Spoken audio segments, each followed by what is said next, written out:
আসসালামু আলাইকুম দর্শক, জাবিলুর রহমান আপনাদের স্বাগত জানাচ্ছি। বিপিএলের আজকে সেকেন্ড কোয়ালিফায়ার ম্যাচ সন্ধে 6টা 30 মিনিটে অনুষ্ঠিত হচ্ছে খুলনা টাইগার্স এবং চিটাগাং কিংসের মধ্যে।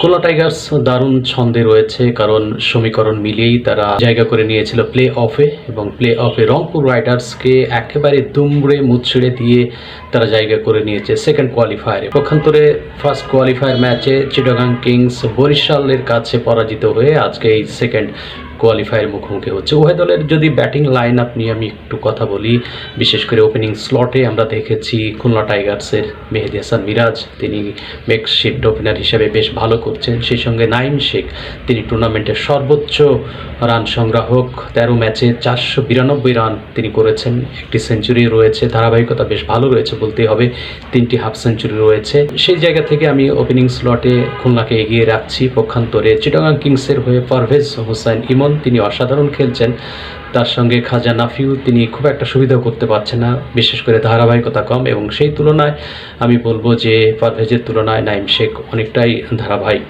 ওপেনিং স্লটে আমি এগিয়ে রাখছি খুলনা টাইগার্সকে। মিডল অর্ডারের ব্যাটারদের দিকে তাকায়, সেক্ষেত্রে দেখবো আফিফ হোসাইন, অ্যালেক্স রস খুলনা টাইগার্সের, সেই জায়গায় অনেকটাই ব্যালেন্স, এবং সেই সঙ্গে সিমরান হেটমায়ার, তিনি এসছেন ওয়েস্ট ইন্ডিজ থেকে, এটা একটা বড় অ্যাডভান্টেজ হতে পারে তাদের জন্য। গ্লাহাম কার্ক, মোহাম্মদ মিথুন ক্যাপ্টেন চিটাগাং কিংসের। মিডল অর্ডারটা সমান সমান রাখতে চাই। এরপরে যদি মিডল অর্ডারের দিকে তাকাই, তাহলে দেখব মাহিদুল ইসলাম অঙ্কন, উইকেট রক্ষক কাম ব্যাটার, তিনি 275 রান ইতিমধ্যেই করে ফেলেছেন, খুব ইফেক্টিভ একটা ইনিংস খেলেছেন। সেই সঙ্গে শামীম পাটোয়ারি, বিগ হিটার নিঃসন্দেহে, এবং এই মিডল অর্ডারে আমি সমানে সমান রাখতে চাই।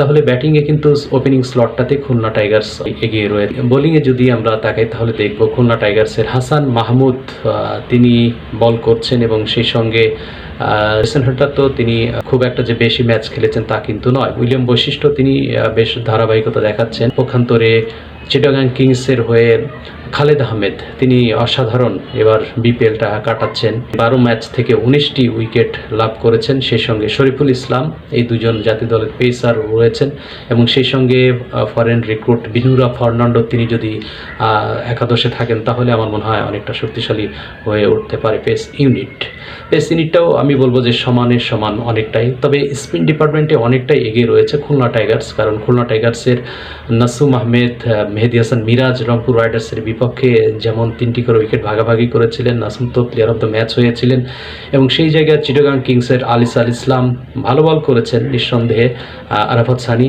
তবে এই আরাফাত সানি, আলিস আল ইসলাম, এই স্পিনারদের চেয়ে আমি বলবো মেহেদী হাসান মিরাজ এবং নাসুম আহমেদ অনেকটাই এগিয়ে থাকছে স্পিন ডিপার্টমেন্টটাতে। ওভারঅল আমি বলতে চাই যে যেহেতু জয়ের মোমেন্টাম ক্রিয়েট করে খুলনা টাইগার্স তারা প্লে অফে এসেছিল রংপুর রাইডার্সের মতো বড় দলকে পরাজিত করে, এবং আবার এলিমিনেটর ম্যাচে রংপুর রাইডার্সকেই দুমড়ে মুচড়ে দিয়ে তারা সেকেন্ড কোয়ালিফায়ারে উন্নীত হয়েছে।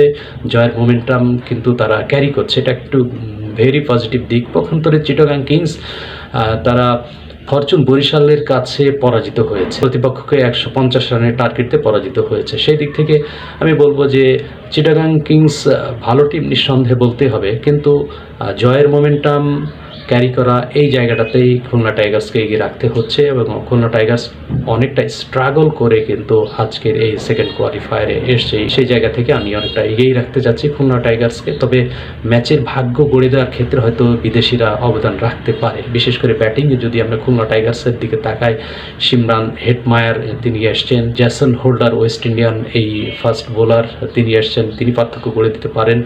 পাশাপাশি বিনুরা ফার্নান্ডো চিটাগাং কিংসের হয়ে, এবং একই সঙ্গে গ্লাহাম ক্লার্ক।